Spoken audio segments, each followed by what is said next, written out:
Alors on a compris que c'était donc en Tokaï, on produisait un vin qui était un vin liquoreux, mais ça correspond également à un processus de vinification qui est différent ici. Ces grains nobles sont tellement desséchés qu'il soit impossible de les presser. Donc on ne peut pas les travailler comme on peut travailler un raisin normaux.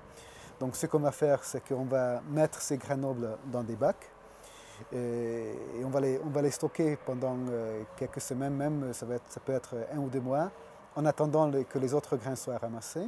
Ouais. Et à la fin des vendanges, on commence à les vinifier. Au bout de quelques semaines, que nous allons voir tout à l'heure, j'espère, il y a le jus qui coule par gravité. Et ce jus est récupéré par un petit robinet en bas du bac. Et ce jus s'appelle l'essentia. Ah, c'est le fameux essentia. Donc le nectar. C'est le nectar, Le nectar qui vient donc à partir des grains nobles avant qu'ils soient vinifiés, avant qu'ils soient macérés avec du vin. Donc ce nectar contient dans une année moyenne entre 600 et 900 grammes de sucre résiduel par litre. Donc le principe de la vinification, c'est d'incorporer ces grains nobles dans la proportion de puttognoche, dans un vin de base ou dans un mou de base en fermentation.